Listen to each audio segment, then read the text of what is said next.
Kartik private company में sales manager था। उसके माता पिता, पत्नी मीरा, बहन राधा और 2 बच्चे हैं। एक दिन मीरा कहती है, कार्तिक, बच्चों के स्कूल में एनुअल फंक्शन के लिए 2000 जमा करने पड़ेंगे। अरे अभी कुछ दिन पहले ही तो 10,000 जमा किए थे ना। हाँ, वो तो फीस और प्रोजेक्ट के पैसे जमा किए थे। अभी तो अगले महीने एडमिशन फीस और किताब जमा करवाने पड़ेंगे। 40 से 50,000 का खर्चा है। मीरा, इतनी तो सैलरी भी नहीं है मेरी, ऐसे कैसे काम चलेगा? तो मैं क्या करूं? बच्चे को सरकारी स्कूल में डाल दूं? मीरा, तुम जानती हो ना, मैं मुश्किल से 35 से 40,000 ही कमा पाता हूँ। इस घर के खर्चे दिन ब दिन बढ़ते जा रहे हैं, थोड़ा कंट्रोल करो ना। क्या खाना और कपड़े पहनना भी बंद कर दूं?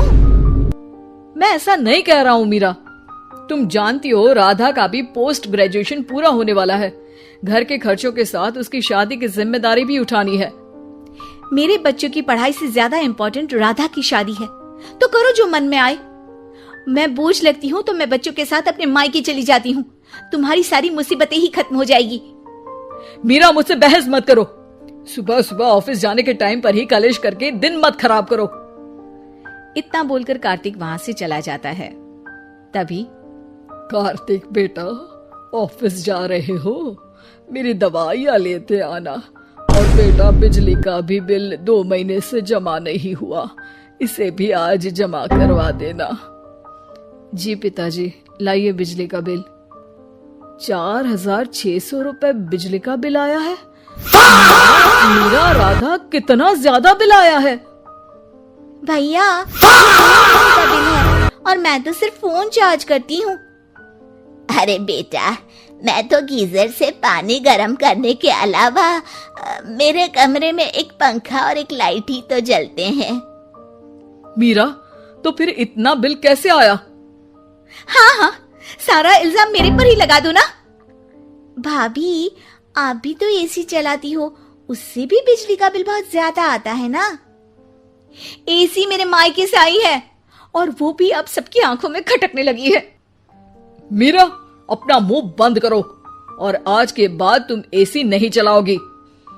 माँ, आप भी अपना पानी धूप में गर्म करके नहाया करो। कार्तिक ये कहकर घर से ऑफिस के लिए निकल गया। घर से कुछ आगे जाते ही उसकी गाड़ी पंचर हो गई। कार्तिक को पंचर बनवाकर ऑफिस पहुंचने में लेट हो गया। बॉस ने कार्तिक को अपनी कैबिन में बुलाया। may I come in, sir? Come in. बहुत लेट हो तुम। सॉरी सर, कुछ प्रॉब्लम्स की वजह से लेट हो गया। मुझे कुछ नहीं सुनना। तुम्हारा टारगेट कंप्लीट हुआ? नो सर, अभी बाकी है। क्यों? सर, मार्केट में बहुत रिसेशन चल रहा है, बिजनेस कहीं से मिल नहीं पा रहा। मैं अपनी तरफ से पूरी कोशिश कर रहा हूँ सर। मुझे तुम्हारी कोशिश नहीं चाहिए, मुझे बिजनेस चाहिए। अगर तुमसे नहीं हो पा रहा है तो तुम रिजाइन कर सकते हो। नहीं सर, मुझे इस नौकरी की बहुत जरूरत है। मैं अपनी फैमिली का सिंगल अर्निंग पर्सन हूँ। मेरी जॉब चली गई तो मेरी फैमिली प्रॉब्लम में आ जाएगी। इसका ख्याल तुम्हें रखना चाहिए। जाओ यहाँ से, और बिना बिजनेस लाए मुझे तुम अपना मुंह मत दिखाना। कार्तिक बिजनेस की तलाश में इधर से उधर कड़ी धूप में सारा दिन भटकता रहता है और थका हारा जब शाम को घर आया। बेटा, मेरी दवाई ले आए और बिजली का बिल भर दिया। अब दवाई लाना भूल गया पिताजी, और बिजली का बिल जल्दी भर दूंगा। पर बेटा, याद से भर देना, वरना बिजली वाले बिजली काट कर चले जाएंगे। लीजिए पानी। बच्चों के एनुअल फंक्शन के लिए स्कूल में जमा करने वाले पैसे लेकर आए? अभी सैलरी नहीं आई है मेरा, और अकाउंट में ज्यादा पैसे भी नहीं बचे हैं। तो क्या बच्चों को स्कूल भेजना बंद कर दूं? बच्चे अगर इस साल एनुअल फंक्शन नहीं अटेंड करेंगे तो कोई पहाड़ नहीं टूट पड़ेगा। और अब तुम मेरा दिमाग खाना बंद करो।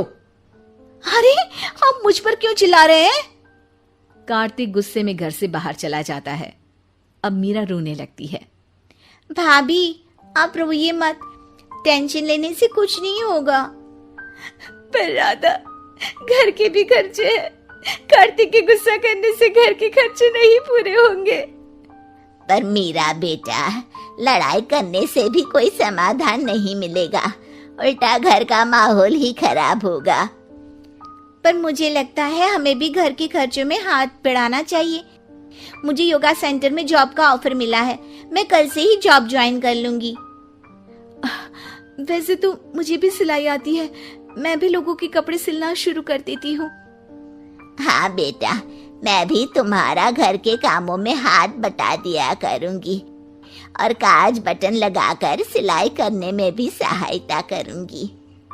मीरा, मैं तुम्हारे बच्चों के साथ मोहल्ले के बच्चों को भी ट्यूशन पढ़ाऊंगा। इसी बहाने मेरा टाइम पास भी हो जाएगा। इस तरह से अब घर के सभी सदस्यों के सहयोग से पैसों की समस्या दूर हो गई और सब खुश रहने लगे। इससे हमें सबक मिलता है कि एकता में कितनी ताकत होती है।